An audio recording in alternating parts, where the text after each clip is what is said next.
다 같이 찬송가 312장 같이 찬양드리겠습니다. 찬송가 312장 너 하나님께 이끌리어 우리 같이 찬양드리겠습니다.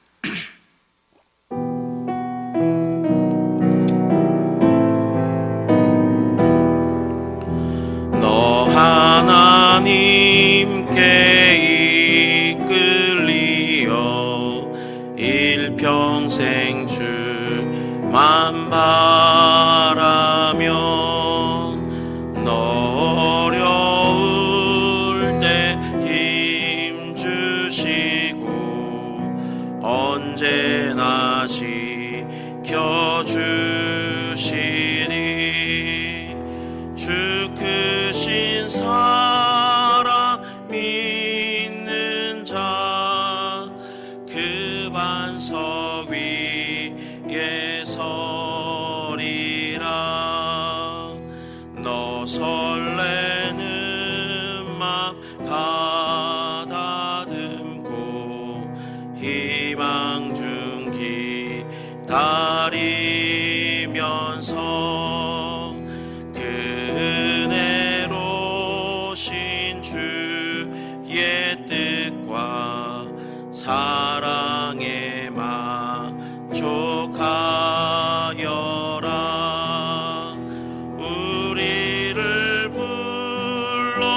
불러주신 주 마음의 소원 아신다. 주 찬양하고 기도하며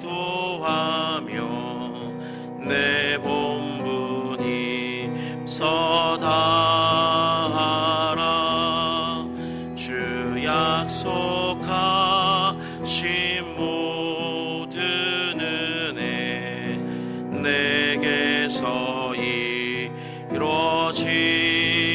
이루어지리라. 참되고 의지하는 자 주께서 기억하시리. 아멘. 기도하겠습니다. 은혜와 자비 하나님, 오늘도 우리를 깨워주시고 새로운 하루를 허락해 주시니 감사합니다. 이 하루가 온전히 주를 위한 시간이 되게 하옵소서. 이를 위해 저희가 먼저 기도하며 이 하루를 시작하고자 하오니 말씀 가운데 은혜 주시고 기도 가운데 응답하여 주옵소서. 특별히 코로나로 힘든 이 시대 가운데 은혜를 베푸셔서 속히 질병이 끝나게 하시고 모든 사람들이 평범한 일상을 회복할 수 있도록 인도해 주옵소서. 백신 접종이 순조롭게 진행되게 하시고 백신을 맞으시는 분들 모두 아무런 부작용이 없게 하옵소서. 오늘도 대전중앙의 모든 성도들을 축복합니다.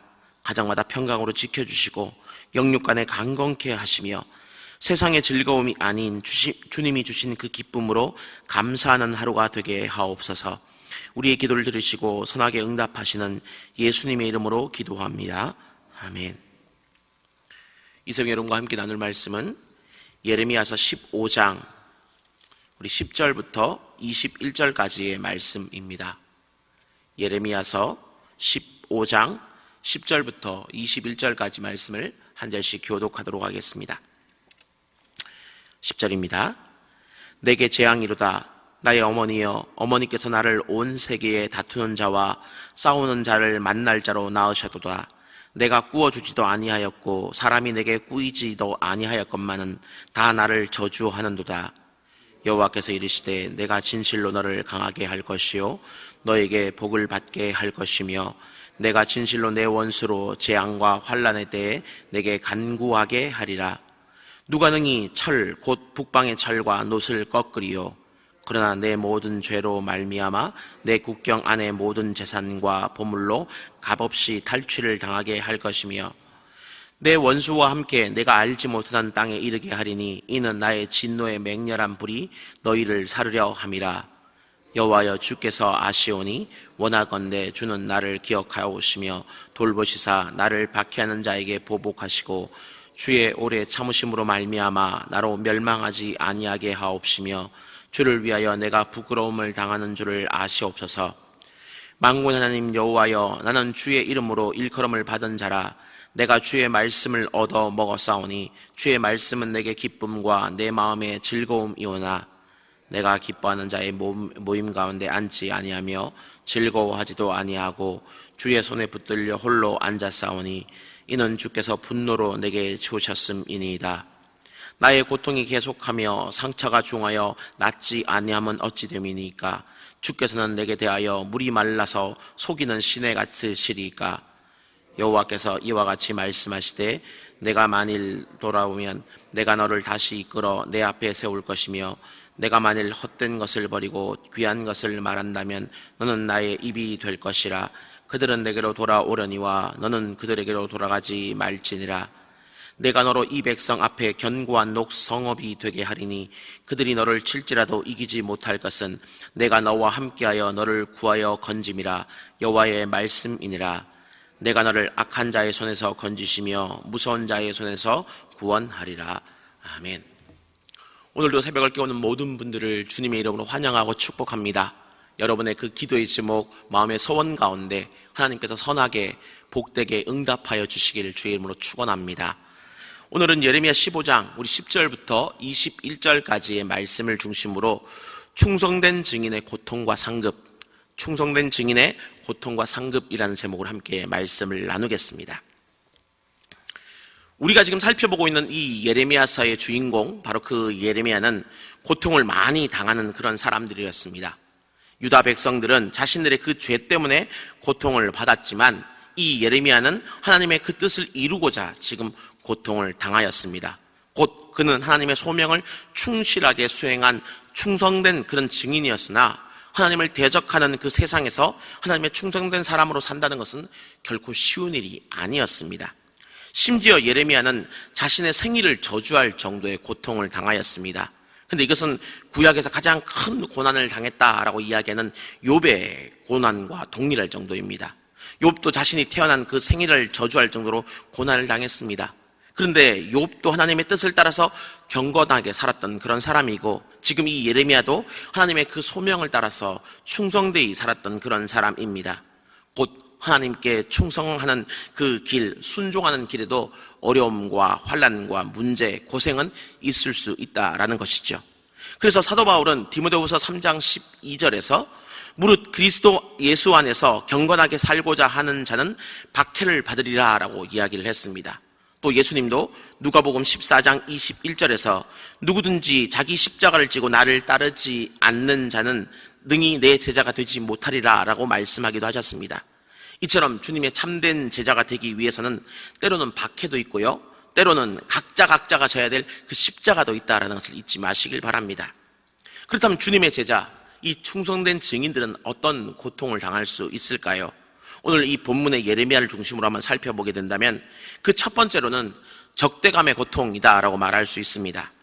예레미야는 유대 전역에서 가장 인기가 없는 그런 설교자였습니다.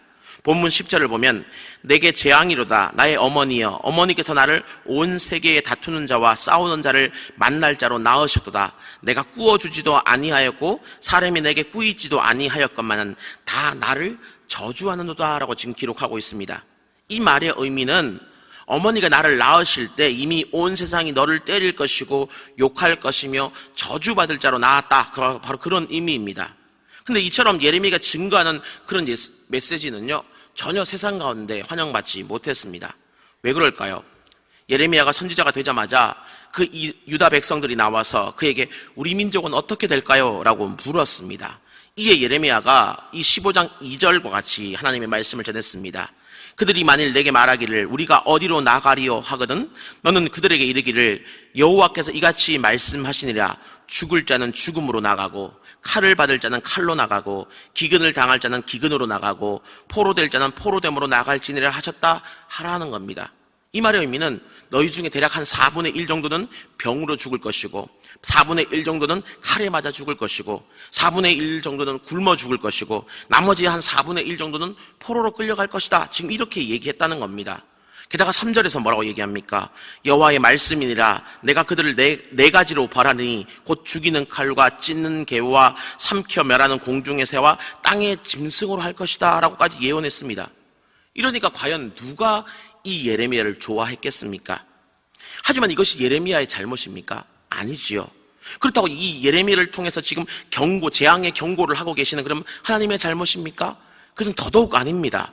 이 모든 것은 지금 이 이스라엘 백성들이 자초한 것이요, 특별히 히스기야 왕의 그 아들인 므낫세 왕의 잘못 때문입니다. 오늘 본문 4절이 말하지 않습니까?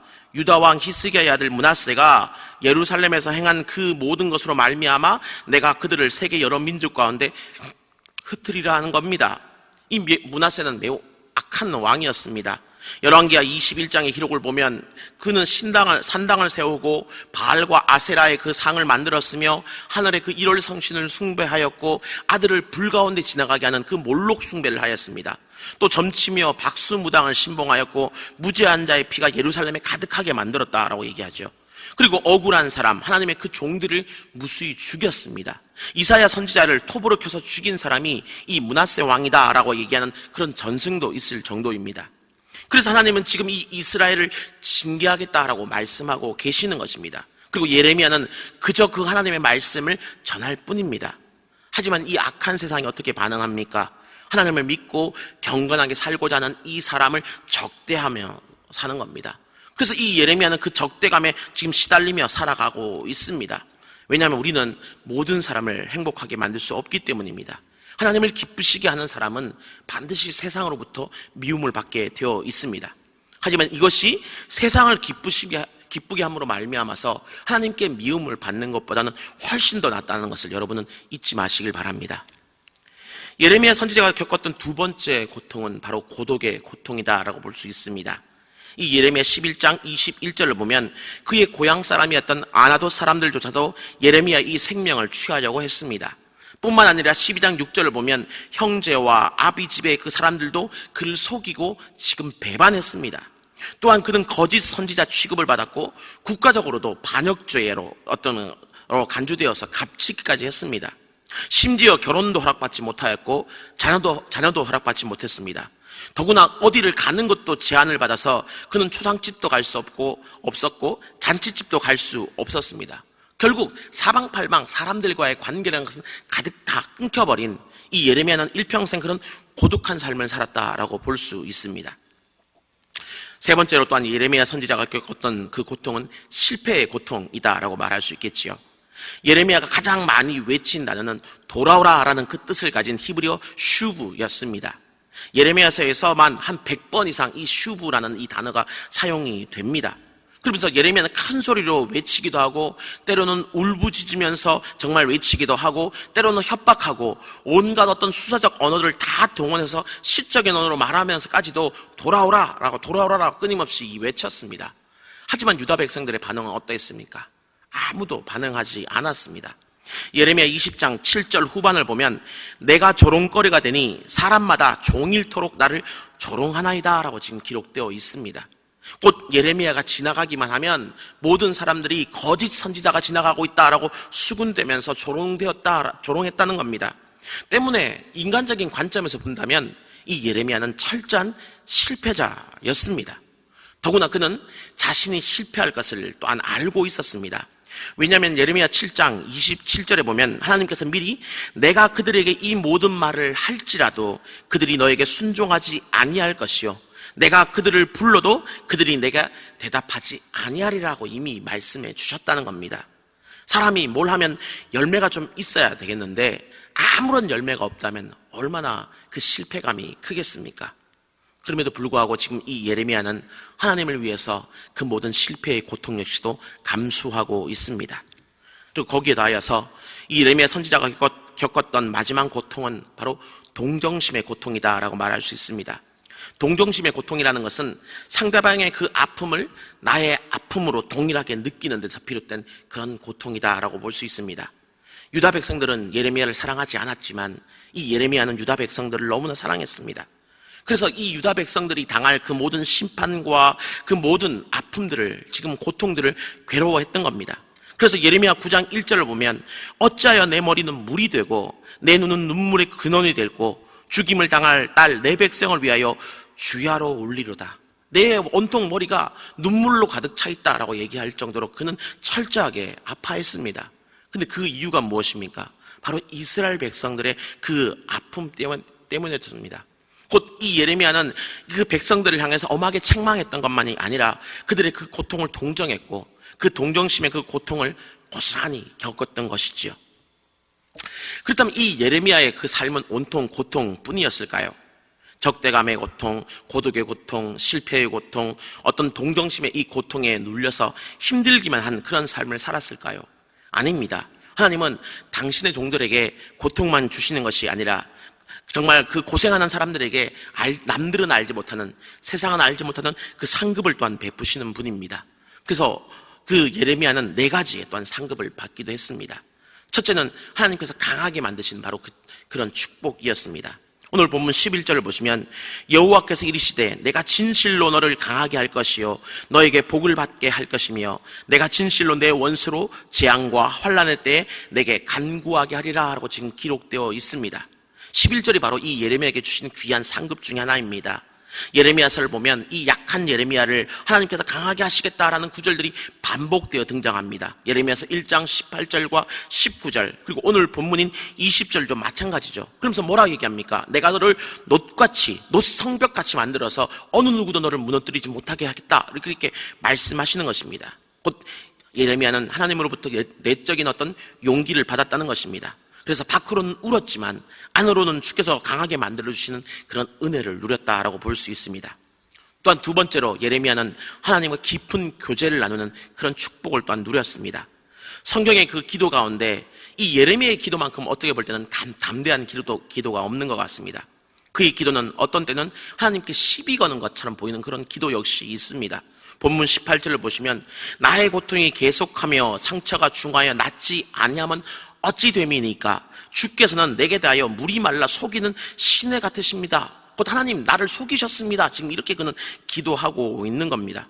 내게 상처를 주시고 고통을 주셔놓고 왜 고쳐주지 않으십니까? 하나님은 거짓말쟁입니까? 지금 그렇게 기도하고 있는 겁니다. 또 예레미야서 20장 7절을 보면 더 무례해 보이는 어떤 언어의 기도도 있는데요. 예레미야 20장 7절을 우리 성경은 점잖게 여호와여 주께서 나를 권유하심으로 내가 그 권유를 받았사오며 이렇게 번역이 되어 있지만 NIV 영어 성경이나 쉬운 성경을 보면 여호와여 주께서 저를 속이셨고 저는 그 주의 속임에 속았습니다. 이렇게까지 번역을 하고 있습니다. 신성 모독처럼 보이는 그런 이 기도를 하고 있죠. 근데 이것이 히브리어 원문에 좀 더 가깝습니다. 근데 놀랍게도요, 하나님은 이 모든 예레미야의 그 기도를 다 받아주십니다. 내가 지금 투정하고 있구나. 그래, 그 정도 고통을 당하면 투정할 만도 하지. 그래, 내가 다 받아주마. 내가 너를 속인다고, 내가 너를 속이는 것처럼 보이지만 결국 궁극엔 너에게 복을 주기 위해서 이 모든 것을 하는 것이다. 주님은 그렇게 그 모든 기도를 지금 받아주고 계셨다는 것입니다. 우리가 일반적으로 하나님께 기도하면서 하나님, 저를 속이셨습니까? 이렇게 이야기한다면 혼날 수도 있습니다. 그런데 지금 예레미야는 바로 그런 수준의 기도를 하고 있습니다. 근데 그것은 그 예레미야가 하나님과 이 교제가 얼마만큼 깊었는지를 단적으로 보여주는 한 예가 되는 것입니다. 시편 73편 28절 전반부를 보면 하나님을 가까이 함이 내게 복이 된다라는 이야기가 있습니다. 곧 성경이 말하는 복이라는 것은 뭐 돈이 많고 출세하고 건강하고 이런 것이 결코 아닙니다. 성경이 말하는 진정한 복은 하나님과 가까이 지내는 것이 진정한 복입니다. 근데 오늘 예레미야는 바로 이 복을 받아 누린 것입니다. 그래서 하나님은 예레미야를 가까이 해 주셨고 예레미야가 했던 그 어떤 기도도 다 들어주셨던 것입니다. 간절히 바라기는 이 새벽 이곳에 나오신 여러분 모두 다에게도 바로 이런 은혜가 넘치시길 주의 이름으로 축원합니다. 세 번째로 예레미야가 받았던 어떤 상급은 원수에 대해서 승리하는, 궁극에는 승리하는 바로 그 축복입니다. 본문 11절 후반절을 보시면 내가 진실로 내 원수로 재앙과 환난의 때에 내게 간구하게 하리라 라고 지금 기록되어 있습니다. 이 말씀의 의미는 지금 원수가 괴롭혀고 또 내버려 두라는 겁니다. 왜냐하면 곧 얼마 지나지 않아서 몇 년만 지나게 되면 네 앞에 와서 잘못했다고 싹싹 빌면서 오히려 한 번만 용서해달라고 얘기하는 그때가 올 것이다. 그리고 나 여호와가 그 일을 반드시 이룰 것이다. 지금 그렇게 이야기하고 있는 겁니다.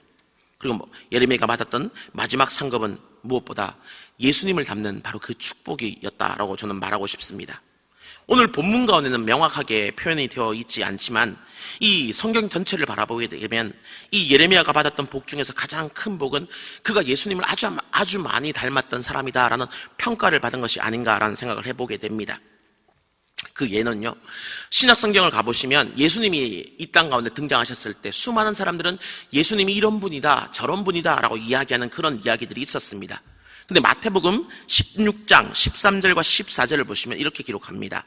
예수께서 빌립보 가이사랴 지방에 이르러 제자들에게 물어 이르시되 사람들이 인자를 누구라 하느냐 이르되 더러는 세례 요한이요 더러는 엘리야 어떤 이는 예레미야나 선지자 중에 하나이다 라고 지금 기록되어 있습니다.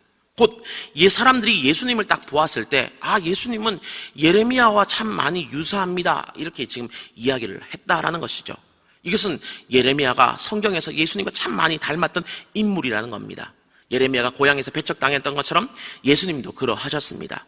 예레미야가 종교 지도자들에게 핍박받았던 것처럼 예수님도 그러하셨습니다. 예레미야가 매맞고 나중에는 칼로 죽었다는 그 전승이 있는데 예수님도 결국 매맞고 십자가에 못 박혀 죽으셨습니다. 또한 예레미야는 수많은 사람들에게 조롱거리가 되었는데 예수님 역시 조롱거리가 되셨습니다. 이처럼 예수님과 이 예레미야는 참 많은 부분이 닮은 꼴입니다. 그런데 이것은 그저 된 것이 아니라 그 적대감과 고독과 실패의 그 모든 고통들, 또 동정심의 그 모든 고통들을 통해서 연단받고 만들어진 모습이다라고 말할 수 있습니다. 태어나면서부터 가진 것이 아니라 서서히 만들어진 모습이다라는 것이죠.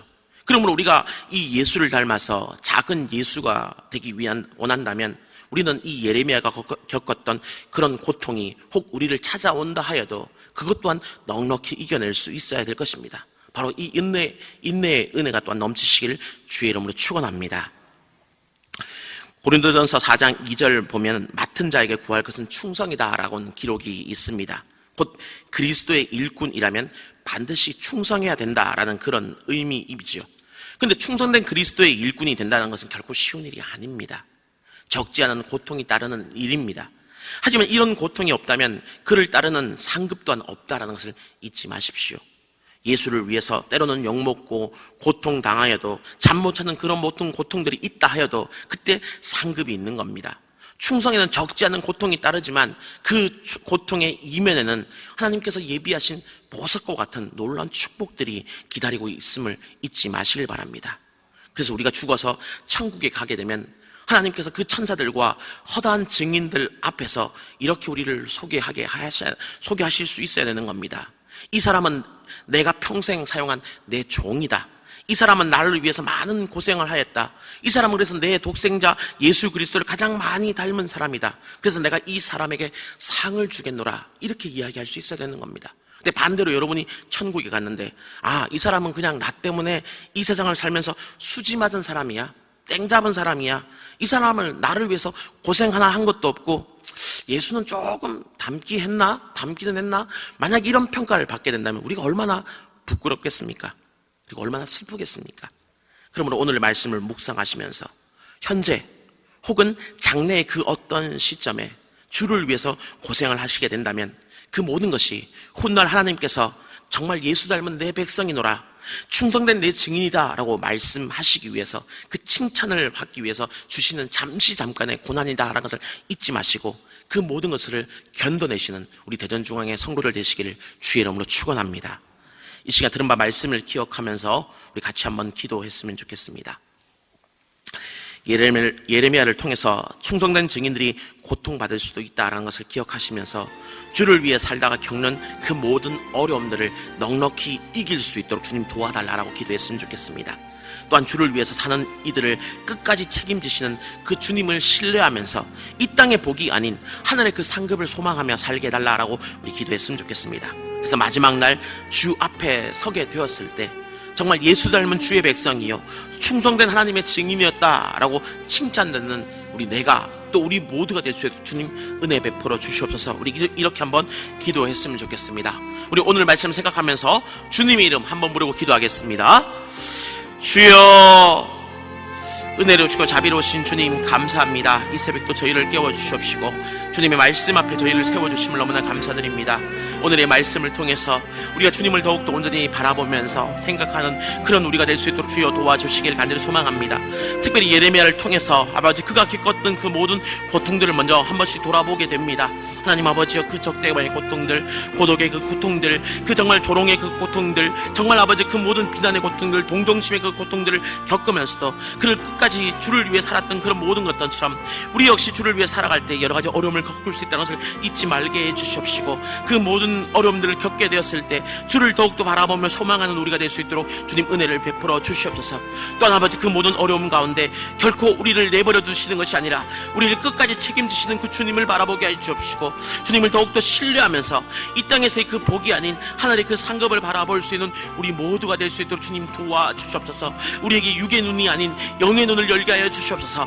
아버지, 지금 당장 눈앞에 있는 그 어떤 것들을 바라보며 그것을 소명하며 살아가는 것이 아니라 영원한 하늘의 그 상급을 바라보면서 그것을 소명하면서 살아가는 우리 모두가 될 수 있도록 은총 베풀어 주시옵소서. 그래서 마지막 날 우리 모두가 주 앞에 서는 그 날이 분명 다가오게 될 것인데, 우리가 주 앞에 서게 되었을 때 정말 나를 위해 살아왔던 충성된 종이었다, 정말 예수를 닮은 진정한 나의 아들이다라고 칭찬하는 우리가 되게 해주시옵시고, 악하고 게으른 종이었다라는 아버지, 정말 아버지 그런 책망 가운데 있지 않도록 우리를 붙잡아 주시옵소서.